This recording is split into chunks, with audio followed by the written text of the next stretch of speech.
Mu burasirazuba bwa Repubulika Iharanira Demokarasi ya Kongo birahindutse ibintu bifashe indi sura M23 ikoze ibidasanzwe kuri uyu mugoroba. Mukunzi wa kadasohoka wa Rwanda 24 News TV, reka ngo ikaze na kwifuriza kugubwa neza kuri uyu mugoroba wa tariki ya mbere y'ukwezi kwa gatandatu 2024 twamaze kuza muri studio tukuzana amakuru akomeye cyane, amakuru akomeye ari kuvugwa ku butaka bwa Repubulika Iharanira Demokarasi ya Kongo mu burasirazuba bwa Kongo. Nyine biri gukomera cyane muri Kivu y'Amajyaruguru. Taza kubyitsaho ku buryo bukomeye cyane, turabura ko igisirikare cya M23 cyongeye gusakirana n'igisirikare cya FARDC mu birometero bigera ku 10 ugira ngo ugire mu mujyi wa Goma, nyuma yo gushaka kwitambika igisirikare cya M23 mu bitwaro kiri kumanura cyo mu mujyi wa Goma. Turabyinjiramo ku buryo bukomeye, turakubwira ko M23 yagize ibyitangaza ku bitwaro FARDC gomeje gushyira mu nkambi ya Mugunga. Byose turabyinjiraho ku buryo bukomeye cyane. Turikoza muri Kivu y'Epfo, tukubwire ko ingabo za M23 nazo zigiye kuzamuka zikajya mu mujyi wa Goma. Byose turabisesengura ku buryo bukomeye, turetse niye mpamvu tunakubwira ko ingabo za M23 zigiye gushyira hanze abandi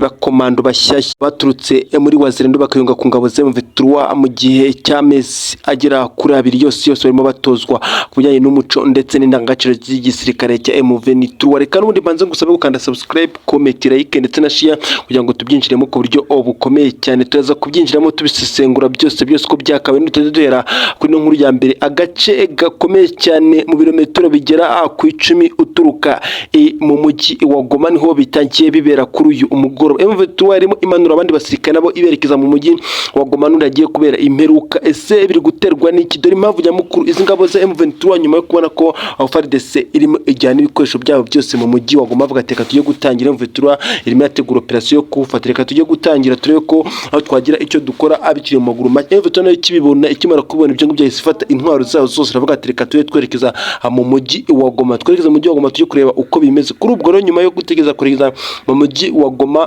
kuri uyu mugoroba, amakuru atugira avuga ko igisirikare cya FARDC cyagerageje kwitambika ingabo za M23 zageraga kuri 500 zifite n'ibikoresho bigiye bitandukanye ziri kwerekeza mu mujyi wa Goma. Muri izo nkengero niho M23 irimo igira ngo nayo ishyire ibitwaro byayo, nubwo bigomeje kugorana. Ariko nyuma yo kwitambikwa kwa FARDC yitambika igisirikare cya M23, imirwano numva atari yahisiba ako gace kegereye neza uno mujyi wa Goma mu birometero bigera ku 10 nk'uko twababwiye. Nibwo imirwano yaje kubiba biza gutuma n'ubisigaye zino ngabo za M23 zigaruriye kano gace zinakomeza urugendo zari rifite rwo kugenda zikagera mu nkengero neza.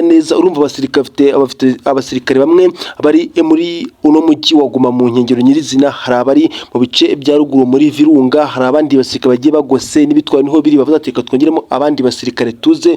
Abasirikare ba FARDC baje kwitambika, gusa byabaye nko kunywa amazi kuko babarashe ku buryo bwihuse cyane. Urumva yari batayo y'abasirikare bakeya cyane bari bitambitse, baje kubakoramo akazi baza guhita banakomeza. Abaturage batubwiye ko iyo mirwano yabaye nka itunguranye, gusa n'ubundi M23 yirwanyeho ku buryo bukomeye cyane, kuko M23 yo yamenye amakuru ko bamaze kwitambika yendaga kuhagira nayo icyo yakoze ni ikingiki, yamaze kumenya amakuru ko bamaze kwitambika muri iryo koni itararigiramo. Nyuma yo guhabwa amakuru n'intasi zabo zatinze kuyabahereza, ariko bamaze kuyahabwa bahita bavuga ati ubwo tumaze guhabwa amakuru reka duparike.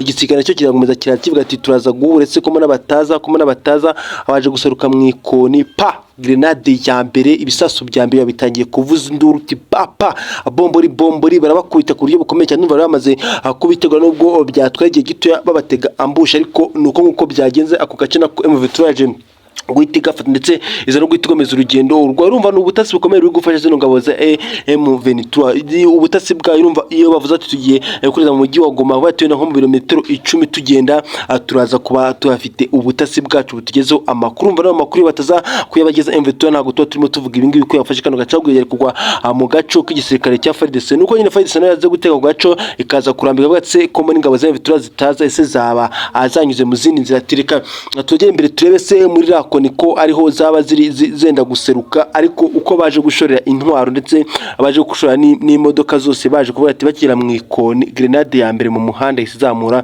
akamodoka kambere kari gatwaye abasirikare bagera ku 15, bose baje guhita basiga ubuzima. Abandi nabo baje kwamija mu rusasu bitabigenda uko ngo ako gace na M23 yamaze guhita ikigarura ku buryo bukomeye cyane. Sikano gace gusa kurumva isinagomeza nyine igera mu mujyi wa Goma nk'uko n'ubundi M23 bifite muri gahunda. Urumva ni imirwano irimo igenda iba M23 bari kwitambika, ariko ntabwo ishaka gukora ikosa rimwe ryo gutakaza agaciro, ntishaka gusubira inyuma, irarasa igisirikare cya FARDC cyose kigiye gukubitwa ku buryo bukomeye. Ndumva kano gace nako M23 amaze kugatambuka, ndetse n'iyambusha yari bayiteze yose yamaze guhita irangira. Reka ibyo yambusha tubire kumva nta nubwo ari imirwano M23 yari yateguye, uretse ko nyine urumva mu uko intambara iba ntago wagenda wizeye neza ijana ku ijana ngo ntago uri burwane, impamvu ugenda ufite n'ubutasi. Reka ahubwo iyi nkuru tuvuga ngo twerekeze ku mpamvu nyamukuru M23 yamaze gutangaza. Yavuze ati ibyo bitwaro FARDC iri gushyira mu baturage byose nta kintu biri buze gukora, ntago biri buze kuduhagarika. Iri ni itangazo rimaze gusohorwa na M23 kuri uyu mugoro, ivuga ati ibyo bikoresho byose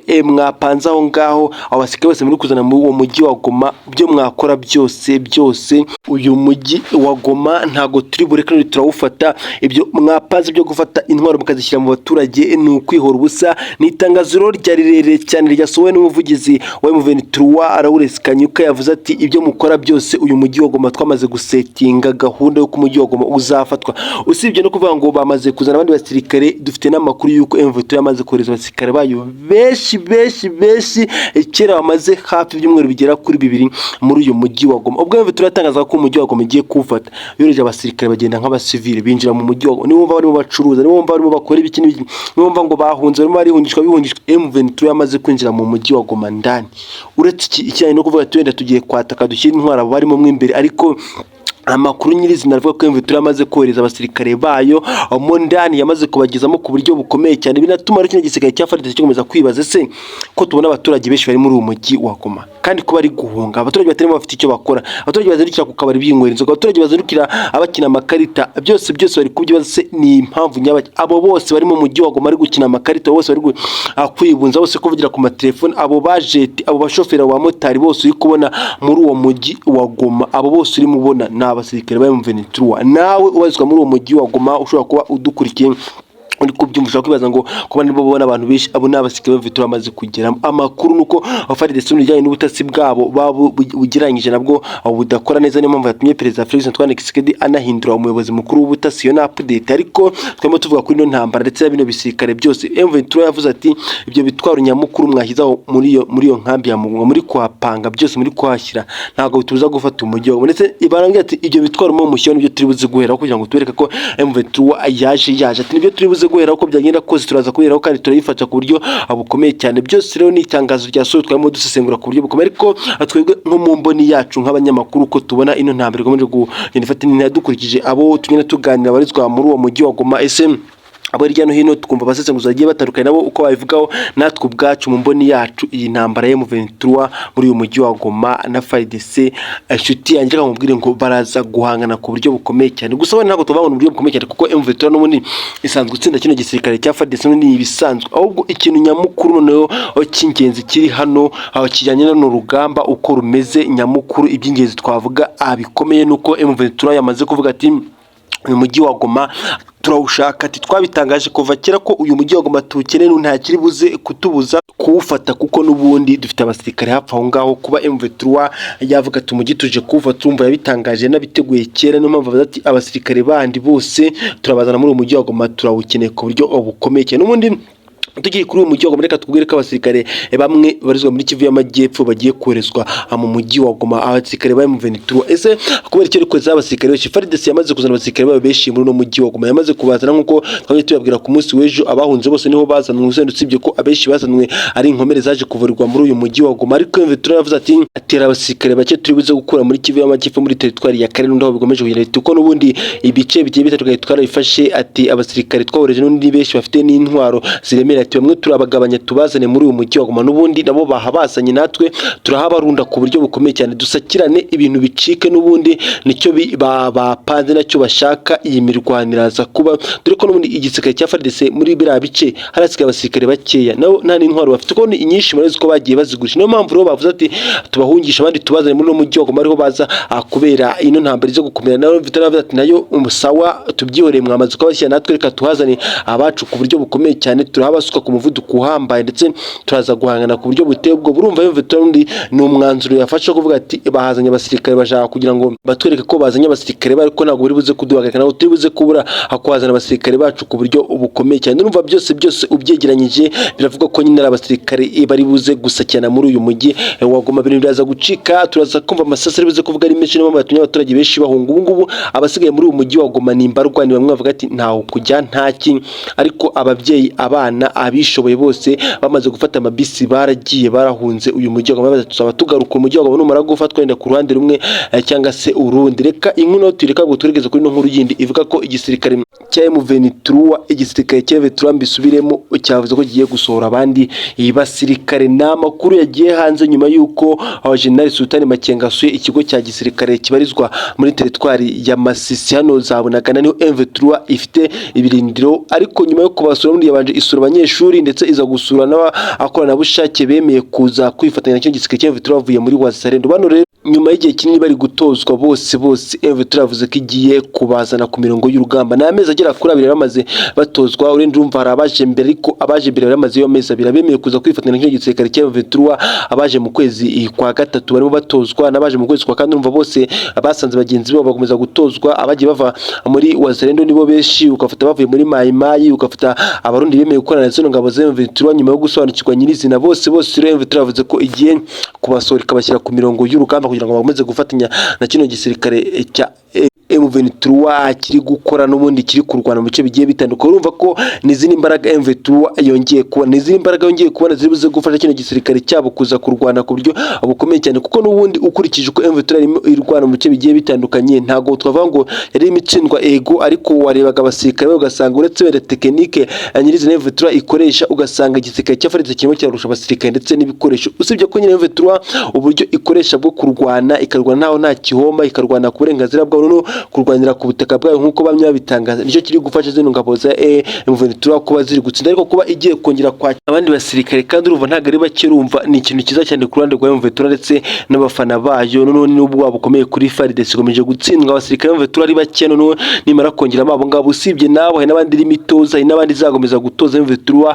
Uru rugamba ntago ruzigera rurangira, ntabwo ntago isigera irangira FARDC itsinze, kuko iyo byananiye gutsinda M23 gifite abasirikare bake, byarananiye gifite ibikoresho bike. Kuri ubu rero yamaze gufata ibikoresho byinshi, hari noneho kuba yaramaze gufata biriya bice bicukugwamo amabuye y'agaciro ni ikibazo gikomeye cyane ku ruhande rwa FARDC. Ni ikibazo gikuba bavuga ati amabuye y'agaciro tuzacukura tuyakoresha ku buryo bukomeye, tuyazane tuguremo intwaro zigiye zitandukanye, duhemba abasirikare bacu akayabo k'amafaranga, abone ko ibintu bimeze neza, barwaye nabo nkaho nta kintu bahomba. Urumva rero ko FARDC yananiwe gukora neza, undi FARDC yakaba yaramaze gutsinda n'urugamba uyu mwaka ugitangira, niko ari kuba yamaze gutsinda, kuko kuri ubu ngubu FARDC bisa naho ari uburangare bwakozwe na kino gisirikare cya FARDC kuba kitaragomeje kurwana ku buryo bukomeye mbere y'uko M23 yubaka igisirikare cyayo ku buryo bukomeye ndetse ikanazana n'abandi basirikare mu burangare bwayo. Yakaba yarafashe bino bice no yaje gutakaza intwaro nyinshi, M23 yaje kuzifata, ifata ibice bigiye bitandukanye, ifata imisozi miremire yifashisha ku mirongo y'urugamba, ariko gikomeye no kugora kino gisirikare cya FARDC. Urumva ko kuba yaragomeje kurangara bakomeza kwiyubaka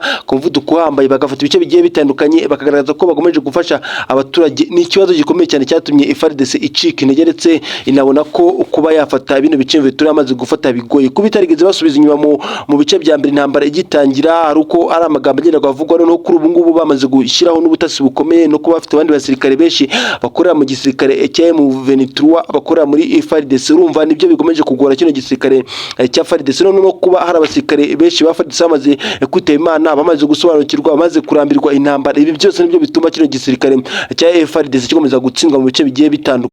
Urumva ko bigomeje kugenda bigorana kino gisirikare cya FARDC ubwo cyanze kurwana mu minsi ya mbere, abasirikare batarananirwa bakaza kunanirwa, bamwe bakaza no kubona ko barimo barwanira ubusa, no kuba imishahara y'amafaranga yabo icyarimo izira kugiye, intwaro zamaze kugurishwa na M23 yamaze kuzigura, izindi zarafashwe. Ni ikibazo kiri kugorana cyane ku ruhande rwa FARDC kuba bagira byinshi bakora kugira ngo bafate kino gice ndetse banake ingabo za M23 agace kamwe zaba zarafashe, no kuba zaramaze kuvuga ko zirimo zirwanira uburenganzira bwabo, zamaze no gutangira gucyura impunzi. Uko gucyura impunzi abaturage bamwe na bamwe abasore n'inkumi bahita bemera bakaza mu gisirikare cya M23. Nibyo bikomeza kugenda bigaragara ko M23 irimo igenda yubaka igisirikare cyabo ku muvuduko uri hejuru kandi umuvuduko unahambaye. Byose rero wamara kubyegeranya ugasanga kuzagira ngo M23 isubizwe inyuma n'igisirikare cya FARDC ni ibibazo bikomeye cyane, Perezida Felix Antoine Tshisekedi Tshilombo arakora impinduka uko bwije nuko bukeye ngo arebe ko hari cyakorwa gitandukanye n'ikiri gukorwa ku mirongo y'urugamba, ariko ntabwo biri gukunda, ari gutsindwa. Arakora impinduka mu basirikare, arimo arahindura guverinoma yose ngo arebe ko, dore ko abaminisitiri bose bashyizweho babwiwe ati ikintu cya mbere ni M23, ikintu cya mbere ni M23, ariko